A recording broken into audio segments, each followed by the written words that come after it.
So we are here for the next hour or so to talk about how service providers can provide a role in the development of the national strategy document and what that would look like. And we really just want to have a frank conversation around how service providers can interact with the document. So just in terms of logistics, my name is Kathy Hawkins and I'm from Inclusion NL, and I'm going to facilitate the panel this afternoon. I'm going to get each person, as they start to present, to introduce themselves. We got quite an impressive panel of individuals here, and rather than me try to shag up all the work that they're doing, I'm just going to get them to introduce themselves. So we're going to start with Elizabeth from CCRW. Hello, hi, I'm Elizabeth, and so I've been with CCRW for just over 8 years, and I've been managing employment programs for people with disabilities with CCRW since 2012. The key kind of priority areas that I've been focused on is supporting job seekers with disabilities in terms of continually improving our processes and supports, and also working with businesses that are primarily small businesses. Most of the businesses we work with have less than 100 employees. It's that 98% of businesses across Canada that Maureen mentioned earlier. That's really been my niche. And one thing it's important to say is that we're completely cross-disability, so our candidates come from a variety of backgrounds in that sense. So the first pillar that I really want to just jump into is the role the service provider can play in developing disability-confident workplaces. I really think this is an important role for service providers to play. So in the strategy, you know, it does talk about how the fear that businesses have and their lack of knowledge around accommodation and a need for practical support and advice. So that's something organizationally we've really committed to, specifically around practical advice and practical supports. I think the real opportunity here is for service providers to really come together and for us to share our best practices, to share our challenges, and share our information so that we can really move this pillar forward. So I know in the strategy, it also talks about the business case. And I'd like to just kind of unpack that a little bit, because I thought that was, it's a term that I think that as a community of service providers, we can really kind of dig into and talk about how to use it and maybe what are some of the dangers and how it might be used now. So many times when you hear the business case, or if you're a service provider, you see that you'll see stats like hiring a person with a disability will mean better attendance, higher retention rates, low instances of workplace injury. And I think that a lot of these stats and generalizations can be a little bit dangerous in the sense that it generalizes a very diverse group of people, and it doesn't put the person first. When we have the person first, it's about accommodating and making sure that we have a process in place that's going to allow them to work to their best ability. If you are working with someone with an episodic disability, you know, I know Tammy might speak to that. I'm sure she'll speak to that a little bit later. And she's done has done some really great research around the return on investment employers see when they have flexible and adaptive workplaces. So it's maybe not about attendance in the sense of punching the clock every day, but it's about making sure that you have a workplace that's going to be adaptable to these individuals. But one thing that I think is really kind of important to note on these stats is that there are businesses out there that's been their experience, right? That they have broadened their diversity, and it has meant that they have had, you know, no workplace injuries, great attendance rates. And I think what we need to do as service providers, or there's an opportunity for us to do as service providers, is to kind of take it one step further when we're talking about the business case and saying, these are businesses who have recognized that it's important to invest in their employees. they've recognized that when they make sure that they have the supports in place, when they make sure that they've made adjustments to somebody who might need to start their day a little bit later or adjust shifts, hey, that meant that there was lower in attendance rates, you know, because people were supported. They had these results, or they knew that they had to really make sure that training around workplace safety was important, and hiring people with disabilities, we had inclusive hiring and inclusive training processes, so there wasn't an increased risk of injury because we really invested in that. And I think many times the conversation that we're seeing with employers is helping them feel more confident in asking employees what they need to be successful, and pulling out those best practices and opportunities for support. So I would just like, because I know that's in the strategy a lot, talking about how do we use the business case, and so I think we just need to come together and really develop how to use the business case and how to move that forward. I know one of the common adjustments too is adjustments in training. So many of the times that we see that with our employers, and then we hear back from our employers what that positive impact has made in their own community. We have one of our businesses presenting on the panel tomorrow to speak to that. Another quick anecdote, we had a candidate that we were working with in a business, and it's a bit of a long story, but the way he needed to learn was through shadowing another employee. So through a few months of kind of communication with that business, they were all on board to do that, and this person has excelled in the job. So they struggled a little bit with figuring out how this person, or for this person to really identify how and what to be doing during slow periods. So they made a visual aid. And of course, what we heard back was the whole team that we have here have benefited from this visual aid, and everybody's performing better. And I think that just kind of speaks to, and I know around the table, I'm sure there's lots of examples of times where they've shifted up how they do things, and it's resulted in a better overall performance. So it's that idea of when you invest in your people, that's going to come back to you. And I think that's the thread for the business case of why it's so important. Just quickly also, I've given the warning here, I think it's very timely that we're talking about disability confident employers because of labor market shifts and labor market disruption. You know, big shutdowns in Ontario through GM, shutdowns in Alberta. There's people with disabilities are going to be doubly impacted, and there's going to be a big need for businesses to businesses are going to have this broader tool of talent.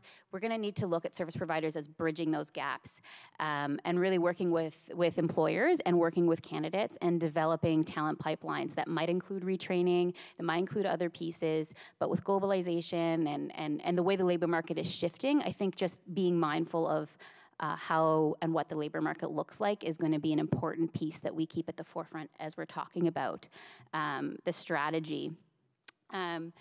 So as we shift gears a little bit away from disability confident workplaces, I just wanted to say that I'm really glad to see that comprehensive supports are a pillar, because I do think it is a pillar. I hear many times candidates coming into our offices and saying that they only want to work 3 to 6 hours depending on the province, because once they move past that threshold, of course benefits start being clawed back. So that shouldn't be a deterrent, and so having a flexible passport, I think will be so valuable. And then I think just making sure that in those comprehensive supports, that we make sure that there is an access to counseling, health supports, occupational therapist supports, all the other kind of wraparound services that are going to support individuals in being their best and achieving employment. So 1 minute left. I just wanted to say I'll pass it over to my colleagues, but the opportunity to really tailor our services and really tailor our supports to both candidates and employers to broker those relationships is going to be so important, so that we can be agile, the word I heard earlier, but being agile and flexible and constantly evolving to deliver services that are going to meet both stakeholders' needs.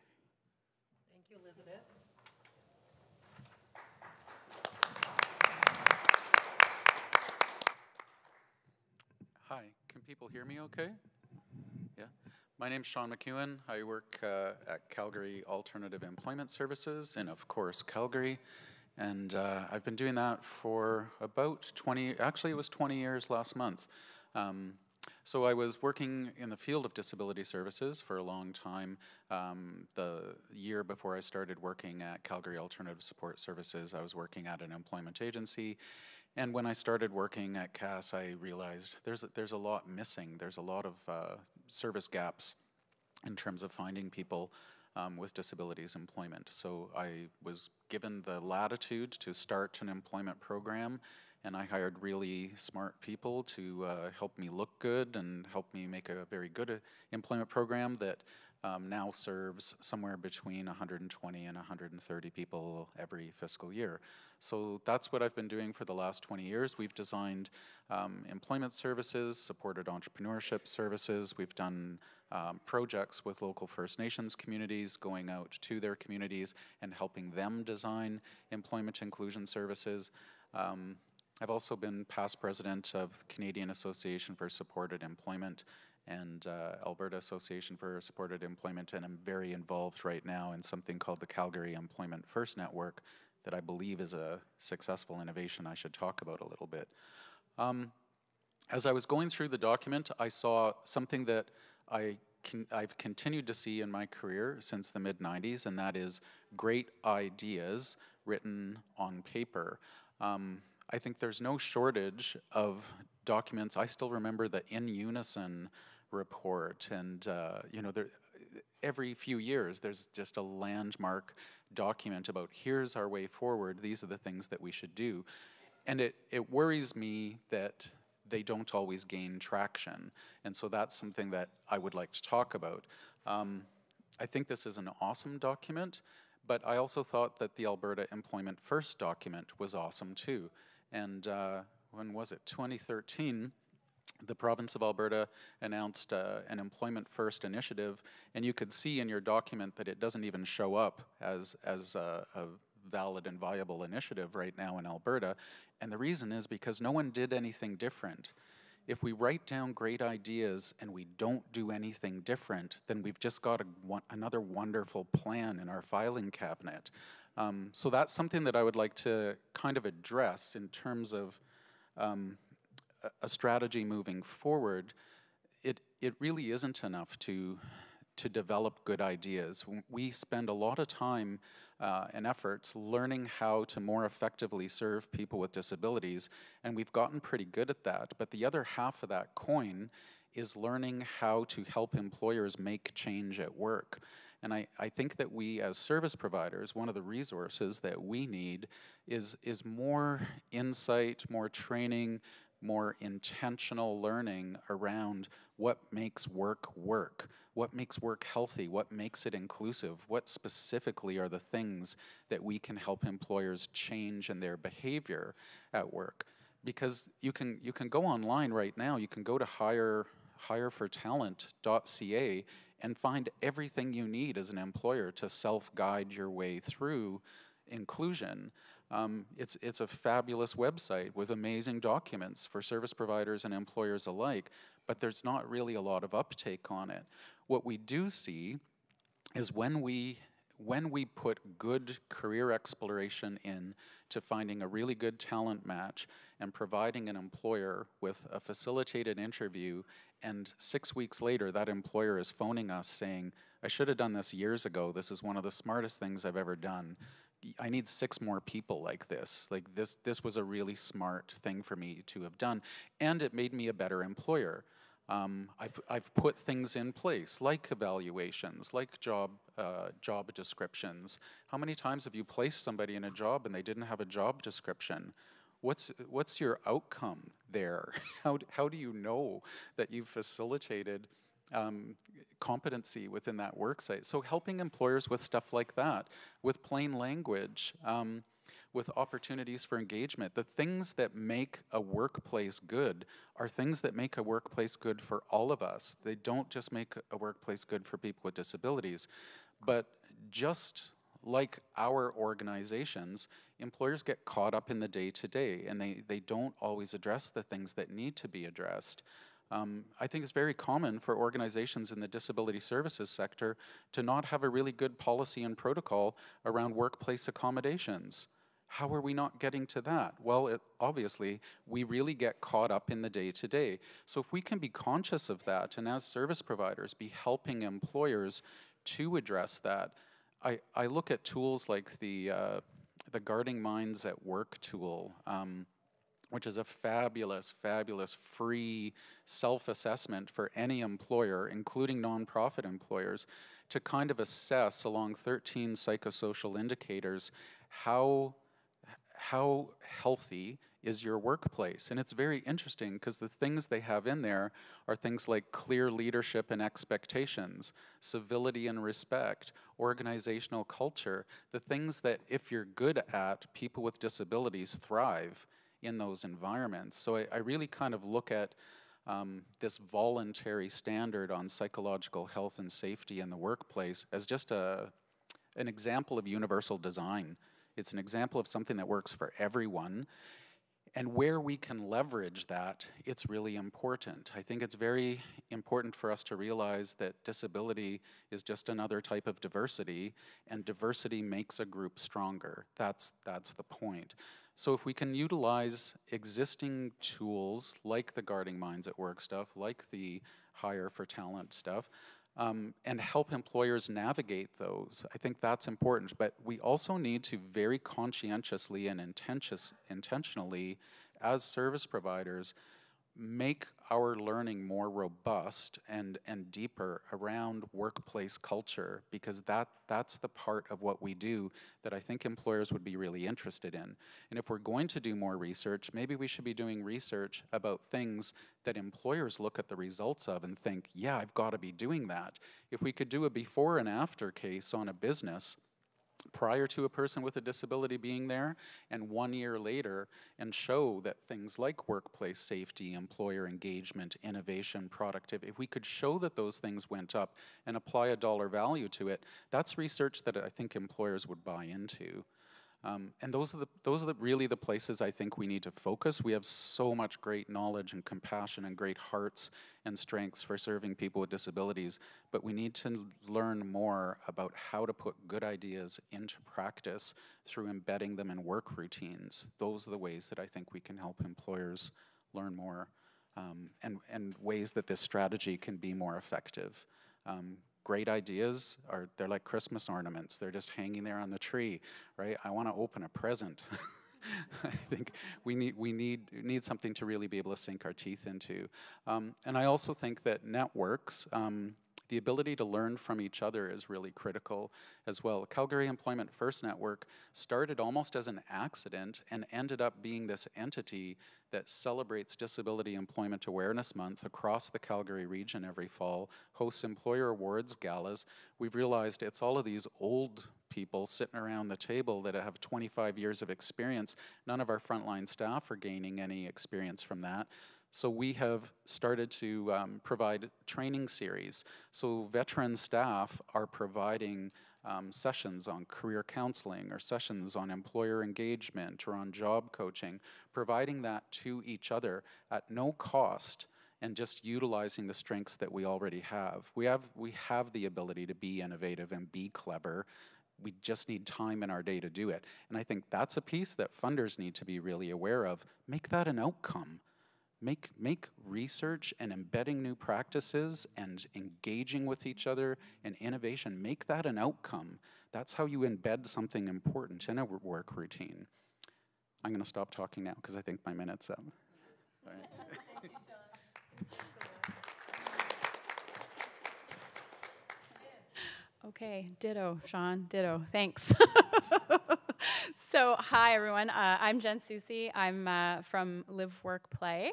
Unlike Sean, I have prepared notes because I can't speak as eloquently as he can off the cuff. So I'm just going to share a little bit with you about Live, Work, Play and the context of like our perspective with the draft strategy. And I just kind of worked through the 4 pillars and just our perspective on that.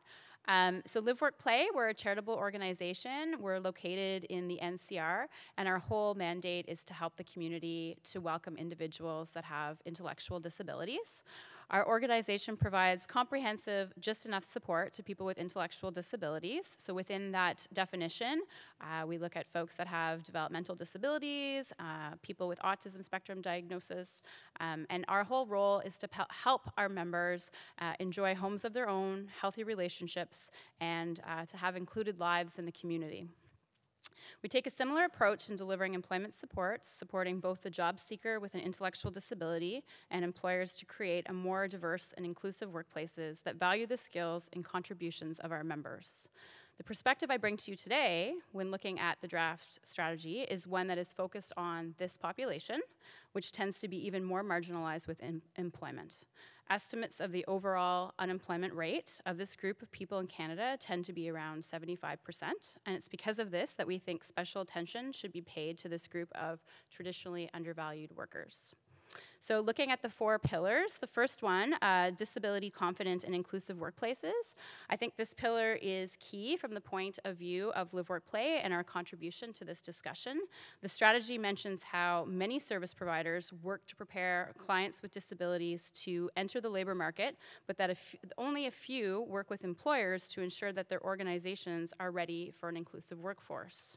So from our perspective, that's right on point. There's a substantial amount of awareness needed about these 2 very different activities, providing an accommodation to a worker versus changing an entire workplace, the latter being what is generally needed to successfully include people with disabilities, in particular where intellectual disability and/or mental health are involved.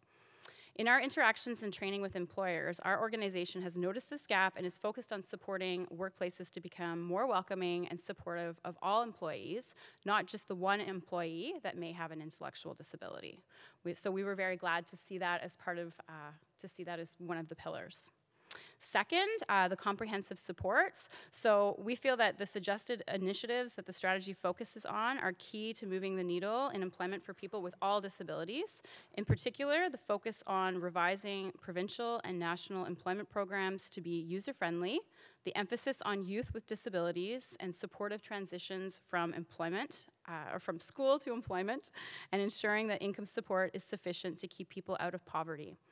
Service providers, we're going to need increased financial support to build capacity in these different areas, and we'll need to communicate with others and with each other in a collaborative and appreciative way moving forward. And I think that's really key, right? There's lots of different service providers across Canada, national, provincial, municipal.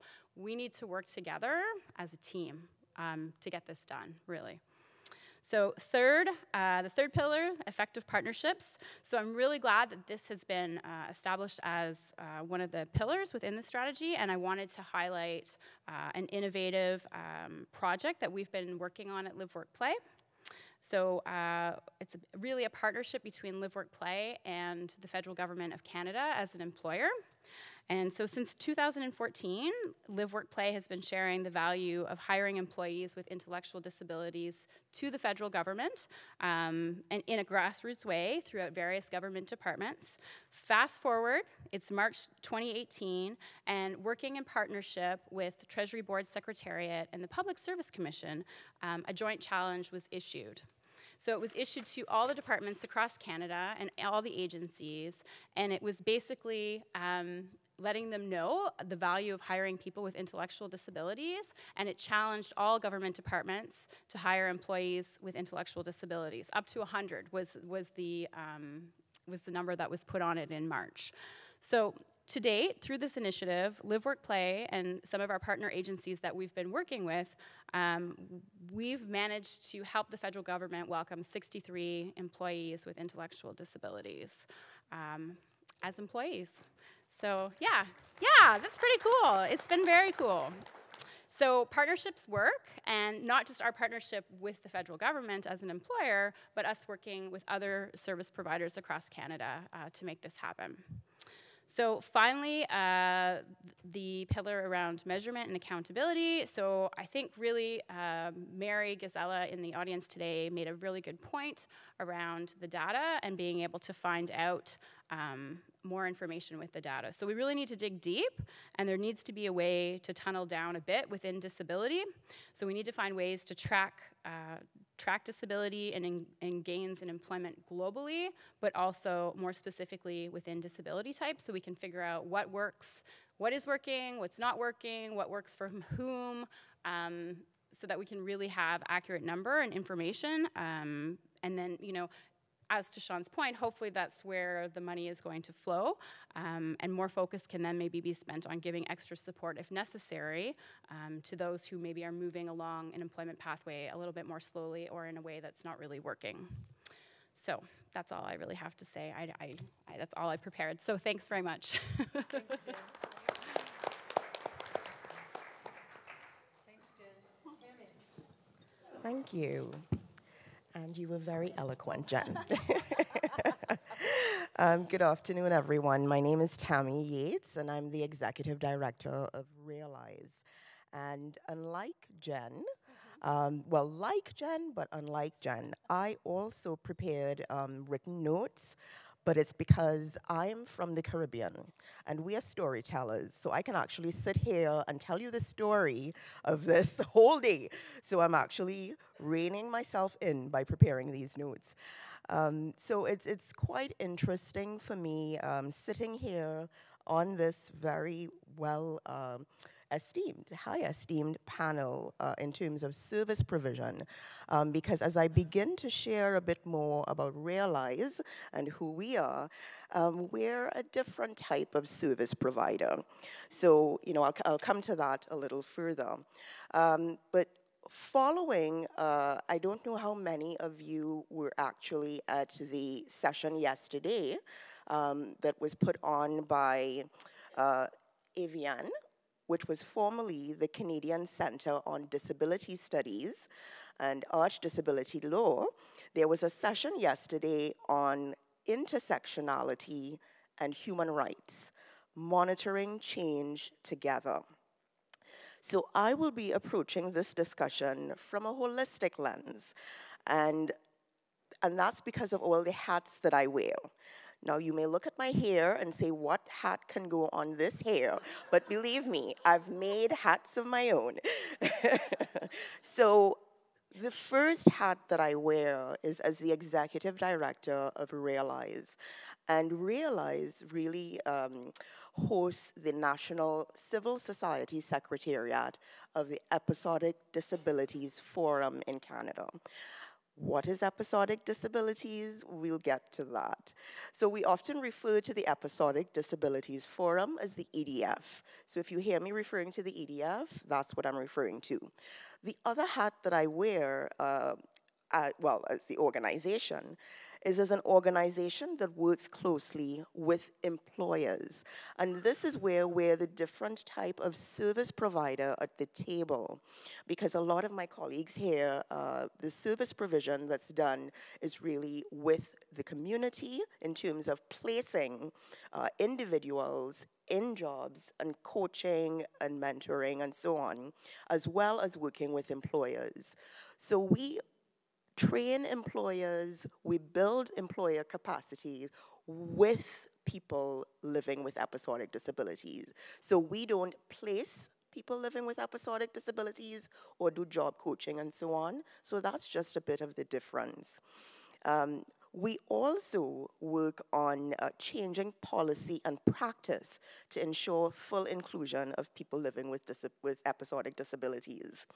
And again, the other hat that we wear is as an organization that works closely with all levels of government on changing policy to ensure full inclusion of people living with episodic disabilities. We're also an organization that works closely with the LGBTQ2S+ community. And as a woman, and as a Black woman, and as a fairly recent immigrant to Canada, and fairly recent is 7 years now, but for many others who may have moved long prior to me, for me it's still fairly recent.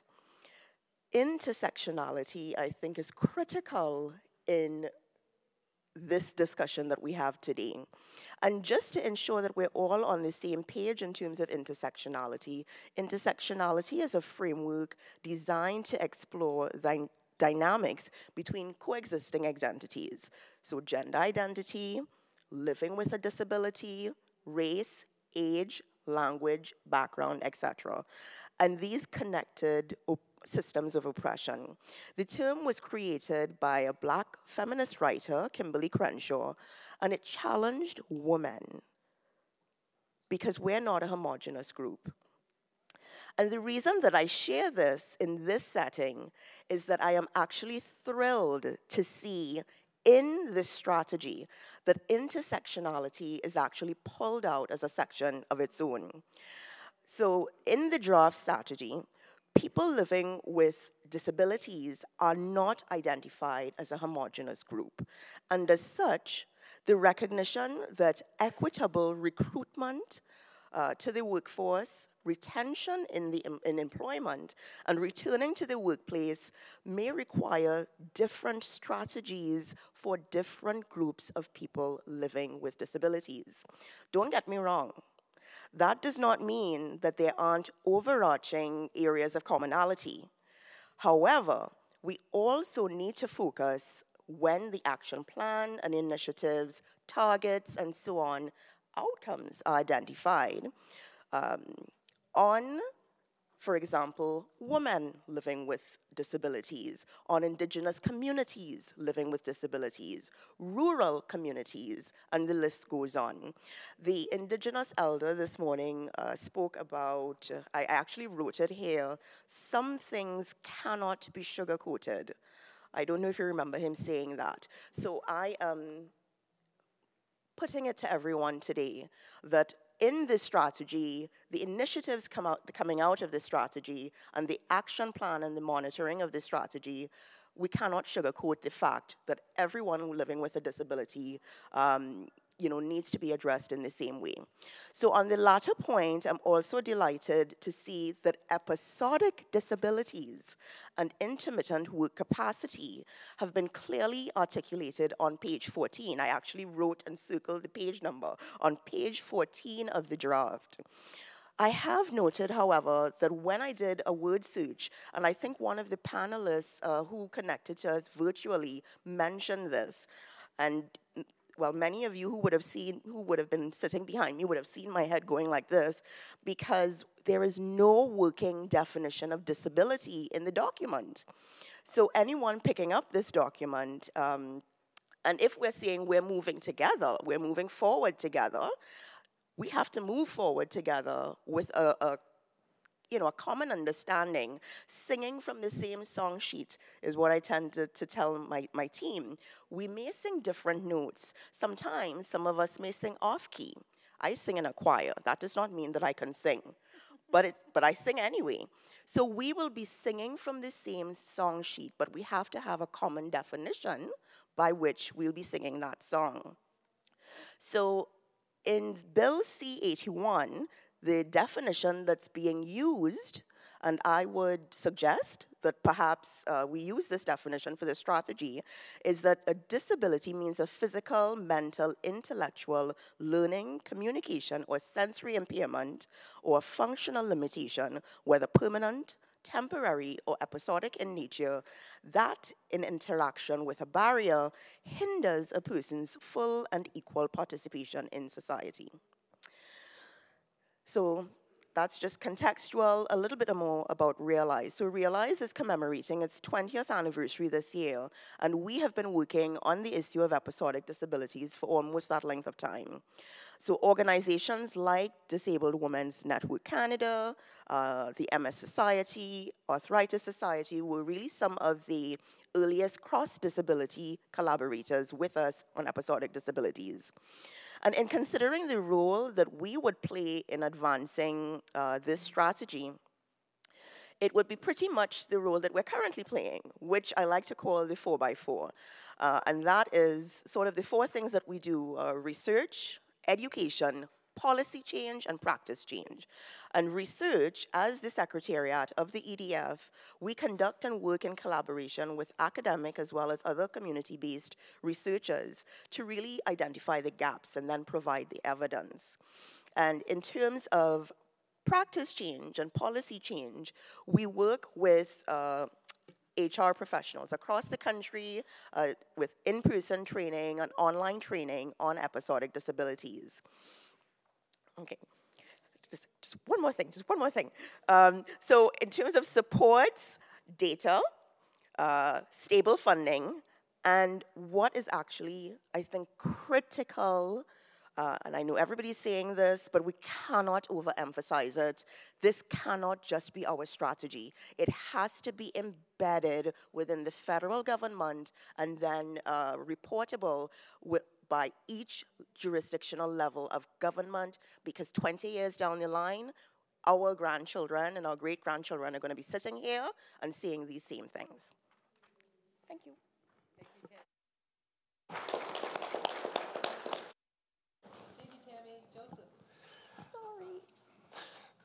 Hello, everybody. Bonjour. So this is a little bit of a hard act to follow, but I'm going to give it my best shot. And first of all, I work for an organization called L'Image. We're a support and employment service for people with living with mental illness in Montreal, Val. I've been there for 35 years, so I feel like pretty old here at this table, but that's okay. That means I got to see things. Like when we first started, we had to convince psychiatrists that their patients were able to work. And then we had to go through the whole process of convincing people that they were able to go to work. And then we had to convince employers that these people were a solution to their employment problems.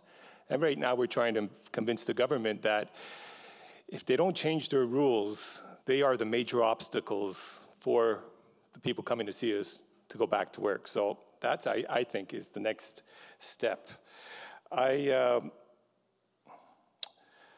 Look, we help, what, over 400 people get back into the workforce every year. We have another 125 people that we accompany in different training programs to get them ready to go to work, either to get their skills up to level or to get other things, because we have to reorient because they're not able to do what they were doing before. And we also got another program where we do long-term support with employers and employees, and that's about like another 300 people. So it's a lot of volume, it's a lot of people, and what's sad about it all is that it doesn't even touch 10% of the population of people living with disabilities in Quebec. So for us, this is a problem in itself. We don't understand why in a period of, we have a manpower shortage, the employment rate for people with disabilities remains 30% or more below the employment rate of people without disabilities. It makes no sense. In the document, in the Aspiring Workforce, I wrote it down because I thought it was great, right? The Mental Health Commission of Canada states that most people with mental illness have skills and expertise to offer the labor market. They can and want to work. So why aren't they working? What's going on? We have a strategy coming. I can tell you now, when I first read it, it looked a lot like the strategy that we had in Quebec 10 years ago. The result of the strategy, the objective of the strategy 10 years ago was to cut by half the differential between employment rates between people with disabilities and people without disabilities. Fact of the matter is that depending on whose stats you look at, it actually got worse. But there was accountability, which was a great thing. I agree with you, Sean. A lot of good ideas. But, you know, there's a lot of committees, and so a lot of these committees were places where good ideas went to die. So now we need some action. What am I looking forward to in this strategy? First of all, let's not make the same mistakes. And if you're not able to do innovation, well, then it's status quo. Right now, status quo was an employment rate of under 30%. I know I come back to that often, but it sickens me that in 2018, there's no difference from 2008. And when I first started, I mean, at least when I first started, they were starting to take the Gates around the hospitals away, and they were becoming institutions instead of asylums. And I could say, well, you know, this is a good thing, because now we're having people going into the community. And then it was, okay, they're in the community, let's get them work. And we get them work. To be honest with you, the majority of the people that come to see us have medical certificates saying they're unable to work. You know what you have to do to get them a job? You have to go talk to employers. You have to talk to and network with mental health professionals. You have to network with everybody. My biggest problem right now in our organization is that we have too many job offers and not enough people coming in. We have to mobilize. We have to have people get off welfare. Right now, the welfare laws in Quebec, anyway, are a major obstacle. When we talk to people, every single time I make a presentation, 4 to 5 questions are, what's going to happen to my benefits? What's going to happen to my check? What happens if it doesn't work? What's crazy about it, in Quebec, the welfare laws make it that these people don't lose their benefits. You could actually keep your Medicare card for 4 years while you're working if you had that the disability status before starting. So it's like, I was sitting at a committee once, and there were supposed to be all these experts, and what was amazing about this committee is that most of them didn't know the welfare laws, but they were the ones that were giving information to people who were looking for work. So they were misinformed, and they were misinforming. It makes no sense that professionals aren't able to give the right information to the people coming to them to see for services. It's our responsibility. Now we're gonna have a strategy, and I hope the strategy really works. I think it's a great idea that we get ourselves together. I think that there's gotta be some type of cohesion between provincial and federal programs. The biggest problem we have with the one that happened in Quebec, we have no stats. There's not enough money invested in research. Everything we get, well, actually, most of the stuff we're citing to sort of get more financing is American. Americans working away, and great for them. But in Canada, we work differently. I'm going to talk about something now because I'm running out of time. I have to take notes for this, all right? I'm sorry. This year, the Mental Health Commission of Canada and the Canadian Association of Sport and Employment developed a national committee of practice. And this committee of practice, it's supported dialogue, sport employment in order to advance best practices. What we want to do is eliminate employment barriers for people living with mental health challenges and illness, all right? We have 3 subcommittees, one on awareness and education, one on policy, one on practice. We have a common agenda. We're different people from representing different organizations from different provinces in Canada. We have different points of views. We have different experience. We have a common goal. And what's funny is I had this whole speech, but I put it aside because my colleagues here basically were saying the same things as I wanted to say. And I was like, we don't even know each other. And we're all saying the same thing. And I'm basically thinking, and that's what I said when I sat down, I think we're going to be preaching to the converted here. But the fact of the matter is, we have to go convert people. And what I'm telling you is that employers aren't the problem for us anyway. Our biggest problem is mobilizing people. It makes no sense. Anyway, in Quebec, less than 10% of the people with disabilities actually go ask for services to help them get work. I think that if this program does one thing, if this strategy could have it, that we could offer the right service to the right person, no matter what, without this, depending on what's his revenue, what's his diagnosis, what's his age, what's his sex, and whatever. If we could manage that to make sure that everybody that needs a service gets the right one, I think we finally did something right. Thanks.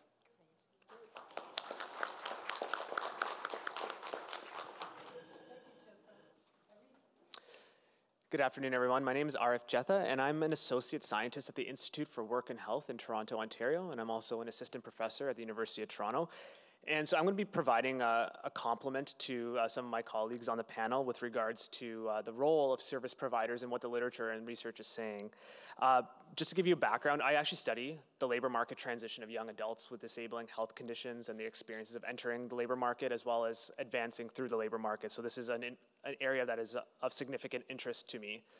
Some of my colleagues talked about the requirement for high quality data, and I would definitely agree as a researcher, that's my wheelhouse. But as you can imagine, or as you may know, researchers struggle with gaining access to research funds, especially in the area of work and health. And partly because we kind of fit between multiple funding categories within the government of Canada. Are we a health research topic? Or do we fall within the humanities and social sciences? Sometimes we get rejected from both. So it is a challenge. And then when we do find a right fit for us, the success rate for grants is under 12%. And these are thousands of Canadian researchers who are applying for competitive funds. So that provides a bit of a context with regards to why some of the high quality data doesn't exist. But in venues such as these, where we have policymakers and individuals who provide funding for research in one room, I think these types of discussions can make a significant difference in terms of highlighting the importance of these topics as both a public health issue, which is my area of work, but as well as a socioeconomic issue of significant importance to the labor market and Canadians as a whole. So when I was asked to speak on this panel, service providers play a significant role in the labor market activity of people with disabilities. And in particular, they're at the forefront on the ground, placing people with disabilities within work. And so what we know in the literature is obviously people with disabling health conditions are less likely to be employed. But it's not just about being employed. This is not just a binary variable. What we know is also about the quality of employment. So what we hear consistently in the literature is that people living with different disabling health conditions are more likely to report underemployment, productivity loss. They're more likely to be passed over for promotions. They have difficulties requesting support at work and communicating the various aspects of their disabling health condition that might impact work, as well as highlighting some of their the positive impacts that they can make within the labor market. When we hear from people with disabling health conditions, they often downplay the role of their health as being a significant barrier to employment. What it's really about is the psychosocial and physical aspects of the workplace. And this is where service providers can make a significant difference in terms of addressing these physical and psychosocial workplace barriers. And so just to give you an example of this, recently we conducted a systematic review of literature. So this is a very comprehensive review of the literature where we look at what the data suggests and then we appraise it. How high of quality is that data? And the goal through this process is to make recommendations. And so what we found is when we scanned the literature with regards to work-focused policies, programs, interventions, anything that focused on young people in particular entering the labor market, what we found was that there was high quality of evidence only for one intervention, and that was supported employment interventions that are offered through service providers like those who are on this panel. And what we found was that this supported employment intervention can really benefit young people in terms of entering and advancing within the labor market. So really it comes down to this multidimensional aspect in terms of addressing health needs as well as workplace needs that people with disabilities may require. But I think what really comes out in the literature is this absence of policy-level interventions to complement the service providers' initiatives. And I think my colleague Joseph really articulated this quite nicely, that when there is incentive or when there's a disincentive to work, people won't work.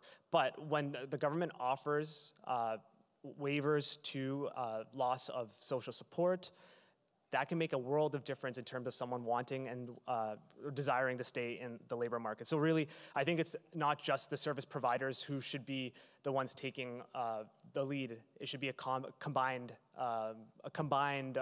intervention with both service providers, policymakers, and healthcare providers. And another kind of key aspect that the literature suggests is the role of service providers in changing the work environment. So I'm just going to highlight a couple points here. So we know that the labor market is changing. So we're seeing a greater number of gig jobs. We're seeing a decline in manufacturing jobs. We're seeing more jobs being automated. And the result of these labor market trends is that work is becoming more precarious. And when we know that work is precarious, the people living in more vulnerable situations are more likely to be affected, and that includes people with disabling health conditions. And what we also hear when we talk to people with disabling conditions about their needs within the workplace is that obviously extended health benefits plays a huge role in terms of what they need in terms of health benefits and support within the workplace. But when we often ask about whether or not people with disabilities need more costly, hard accommodations like technology or changes to the work environment versus less costly but more challenging to implement soft accommodations like more supportive workplaces, opportunities to self-manage and take breaks within their workspace. We often hear that these soft accommodations are more needed than the hard ones, the more expensive ones. And that's an important kind of message that we can share with employers. But I think where service providers are well suited based on the literature is to address these soft accommodations, to build up the work environment so that it can truly foster employment of people with disabling health conditions. And just finally, I think I want to get back to the role of research and developing high quality data to benefit this area of promoting the labor market activity of people with disabling health conditions. And I want to highlight the importance of integrated knowledge transfer and exchange. And I'm not sure if anyone in this room is aware of what integrated knowledge transfer and exchange is. So it's producing research where knowledge users are key players at all phases of the research process. So this includes, and when I talk about knowledge users, I'm talking about people with disabilities, I'm talking about policymakers, I'm talking about healthcare providers, I'm talking about employers. And at the Institute for Work and Health, this is ingrained in our research process. So we often have knowledge users involved in helping us identify research questions of relevance, producing the methods, as well as helping us interpret the results from our research.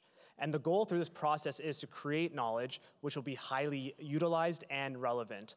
So I think through this integrated knowledge transfer and exchange approach, we can truly create data that is most relevant to our needs as service providers, researchers, and policymakers.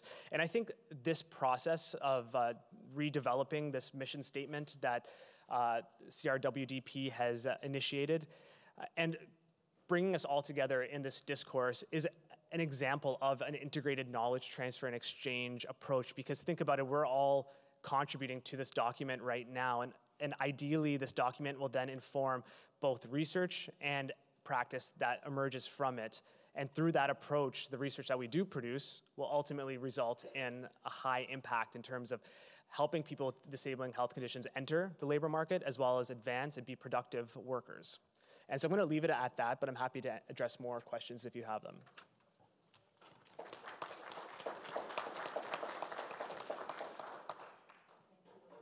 you, everybody. They were great presentations.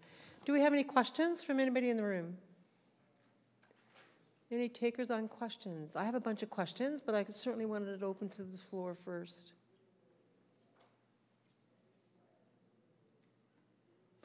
Question down the back. Okay, I'm going to need to perhaps get a mic runner. Awesome.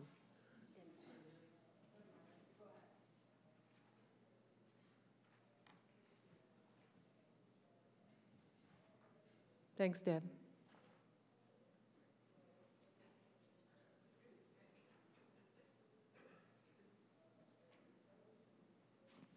Hi, my name is Kim.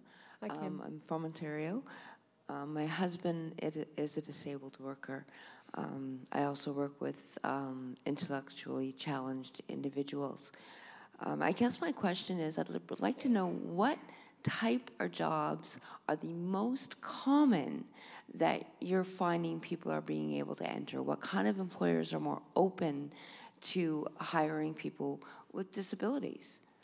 And are you finding it's a specific type of employment? Is it a wide range of employment? Thank you. Thanks. Somebody like to answer that? Sure. Sure. Actually, there's not really a type of employment. We work anyway with what are the person's interests and what is he able to do, and then we go look for that job.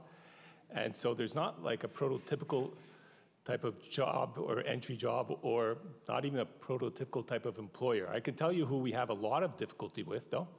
We have a lot of difficulty with companies that have diversity programs, because they have a tendency to lean more towards diversity programs. When you see them, it's really interesting because they exclude people with disabilities, instead of having like, they're there for inclusion, but they actually exclude people.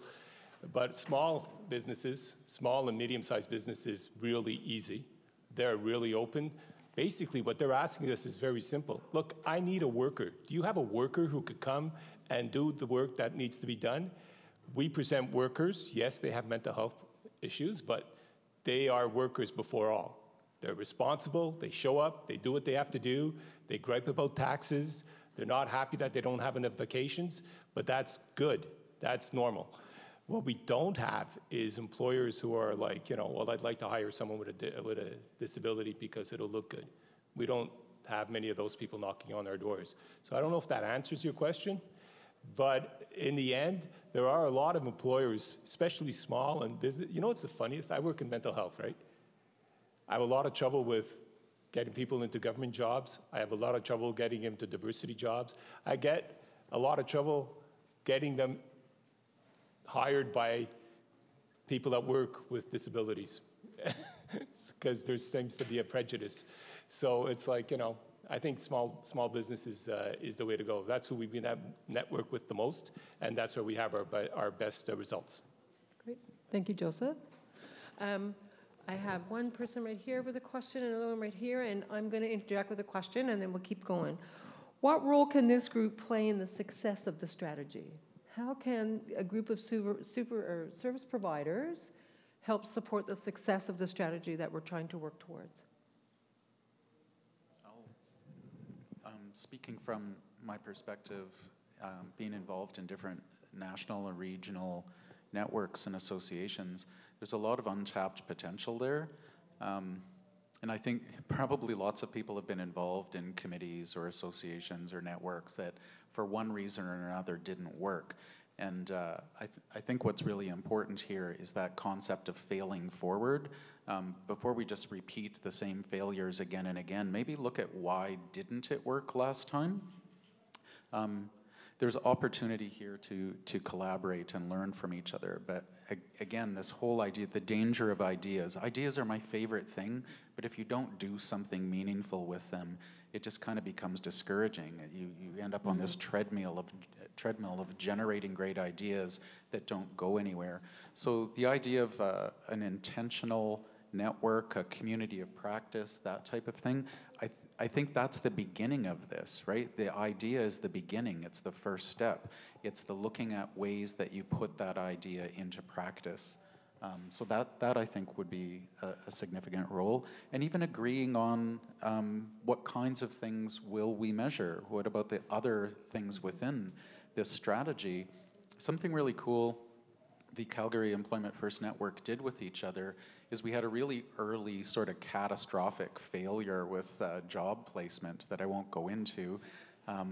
But suffice to say, we looked at it and thought, how do we make sure this never happens again? And it got really easy for a group of 10 different service providers around a table to say, let's develop employer engagement standards. If we give leads to each other, this is the level of service. These are the specific promises we will make to each other and to the employers that we serve together. So even opportunities like that, to be able to look at what's the right way and wrong way to do this. Let's agree to never do the wrong way and only do the right way.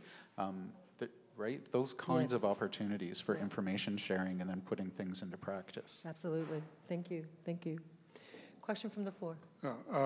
I know that Joseph in particular touched on this already, but my question is about how much of a barrier do you see misinformation about government programs, and particularly what will happen to you if you leave the program for employment, the ease of getting back on, and also just misinformation about the interaction between various government programs as a barrier, and also within your organizations, what sort of training is there for the employees of your organization so that they're knowledgeable about the wide variety of programs out there and how they interact with each other?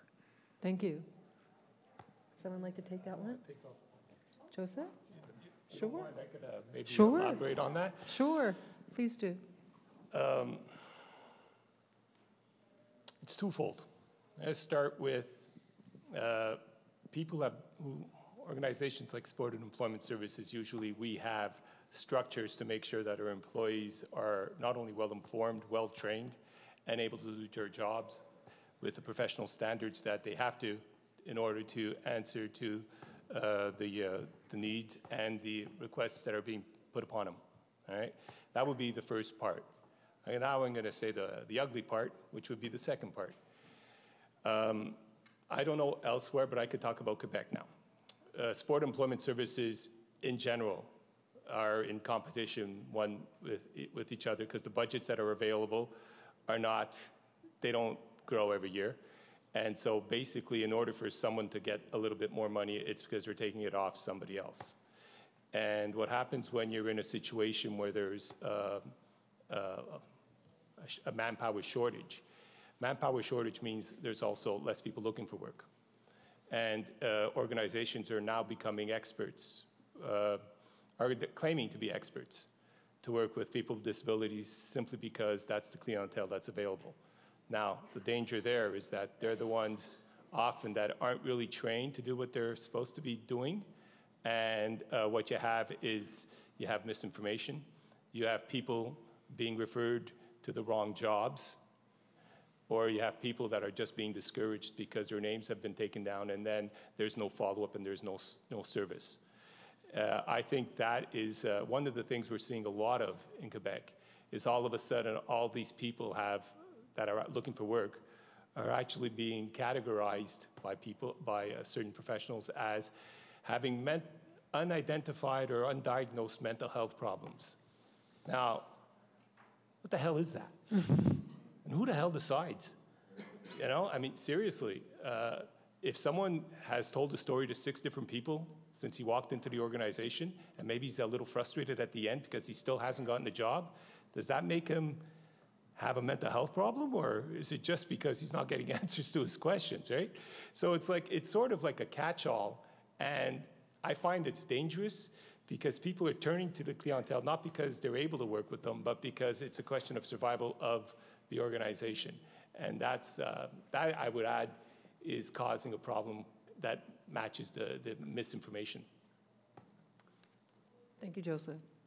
Go ahead. That's a perfect segue to what I was going to ask. I am a researcher also, and so I've done a lot of work in Ontario talking to people with various disabilities about their experiences looking for work. And some of what I heard was that service providers are in the way. That they are kind of place themselves as intermediaries for much of the reasons that you spoke about. People themselves looking for work, trying to find other people work. And a lot of criticisms and disappointments among those communities. So I was just wondering, from your perspectives, how do you respond to people who think that service providers are kind of place themselves in the middle between people, job seekers with disabilities and employers? Good question. Absolutely, we do hear criticism sometimes, and we have people coming through our doors who've been to every other agency already in the block 10 times. And I would say probably the most common criticism that we hear is I've got, though my experience is 10 years old, I've got this professional experience, and I was told that I have to put on work boots and scrub the bathroom floor, and that was the only job that I was going to have available to them. And I do think that happens, that there's that pressure or the landscape that's out there that a lot of agencies are, or there are agencies out there who are pushing people towards opportunities that aren't meaningful and don't allow them to excel based on their skill sets, which is why that skills-based approach, like you were talking about, Jeffrey, and I think we're all kind of nodding our head, is so important when we're making matches. And I just wanted to say, ideally, if we achieve our goal in this strategy, that there won't be a need for service providers. Ideally, we should be able to be creating a landscape where we don't have to broker relationships. I think if you do it well, it can be a good service, but I can see that there is some, in some cases, where agencies can be that roadblock. So if we need to put some teeth behind this, and I agree with Sean also in terms of coming together and agreeing on standards between us about how we're going to deliver service so that everyone knows what to expect, can help to reduce that. And if we move through all of kind of the areas in this strategy, like I said, hopefully we'll make ourselves redundant. Can I add to that? Yeah, so sure. the data indicates that not just for people with disabilities, but for all Canadians, especially young Canadians, the availability of full-time permanent jobs that meets people's educational and career interests are declining at a rapid rate. Jobs are more likely to be part-time, short-term contracts. And that in itself, that trend in the labor market is creating issues for all people. So I think that's one thing that we need to consider, that this is also an effect of the labor market and the changes. And obviously, vulnerable populations are going to be affected first and most significantly. But I think the other issue that we might want to think about is the outcome measure that service providers are measuring the success of their services. So one thing that we've seen in the literature quite a bit is this concept of competitive employment outcomes. So it's not just about being employed in any job, it's about being employed in a job that is paid at the wages of others in comparable jobs and fits someone's career interests and skill sets. So if that is the outcome measure that we're using and the service providers are also using, then maybe we might be able to overcome this situation where someone's feeling placed in a job that doesn't meet their skills. I wouldn't mind chiming in on this one too, because Sure. I do a lot of training with service providers around Western Canada in particular, and just looking at, and this is with particular reference to people with intellectual disabilities, and looking at service brand, and when we really kind of dive deep into that and look at who do employers think we are as a brand? Because it's very, very common. Anyone in this room who's gone to talk to an employer about a talent match for someone that they're representing has probably heard the words, oh, we've worked with you people before and it didn't work. But you know that they don't know who you are, right? So what does that, I think what that says is there is a brand, and the brand can simply be defined as a story in the mind of the market. And under that, I think sometimes the service provider brand is you people helping those people. That we get that a lot, right? And so then when you hear negative stories about service providers, what I kind of want to get into is why is there that brand? Why is it the you people helping those people? And then the gentleman who asked service providers who have barriers within their own systems, and how do you know if they have competencies? I think that a lot of the time when we're serving people with disabilities, we have people that come from a disability service background, with the exception of some of the vocational rehabilitation kinds of services. We don't actually have people who are paying attention to career development standards and guidelines. We don't have people that are actually looking at those core competencies and developing those core competencies. We've kind of created this parallel world for people with disabilities where they don't get the same quality of service that you or I would if we were looking for a career counselor. So those kinds of things need to be addressed, and I think it's only through conversations like this and the ones hopefully coming up in this strategy that will allow that to be corrected. Great, thank you, everybody. We have time for one more question from the floor.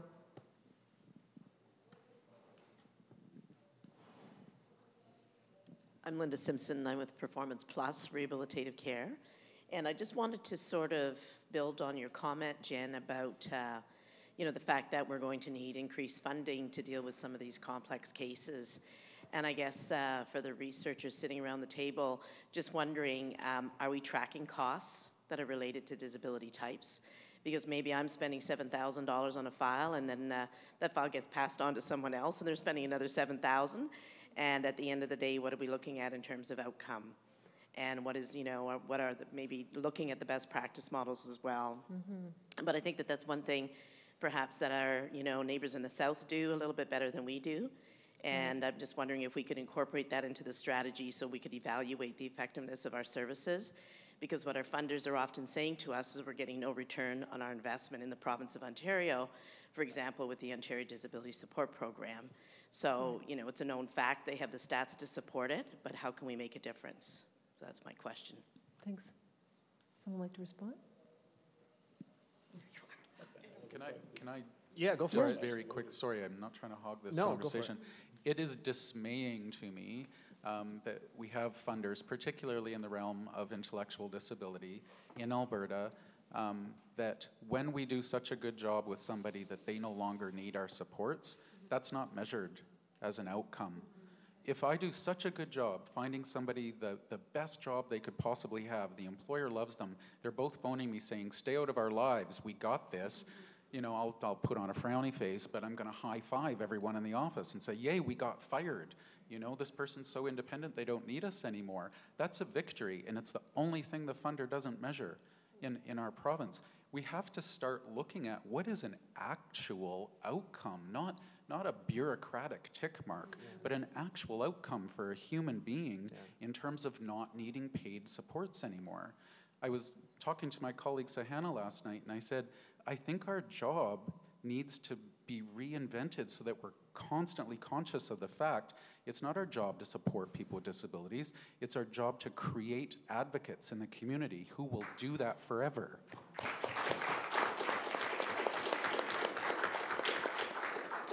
And just from the perspective of the researcher, I think there's huge importance of collaborative relationships between researchers and practitioners in order to address these specific research questions, to identify the outcome measures of interest, and to be able to develop a business case, an academic case, and a practitioner's case for interventions that service providers offer.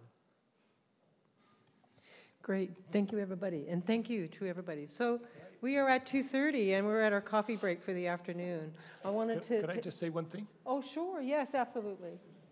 The community of practice has prepared a one-pager giving a little overview of what we want to do and how we're doing it. They're available here if you'd like. Okay. That's all I have to say. I have to do some. Great. We'll get those distributed, for sure. So thank you, everybody, for participating, and thank you to all our panelists. Really appreciate it.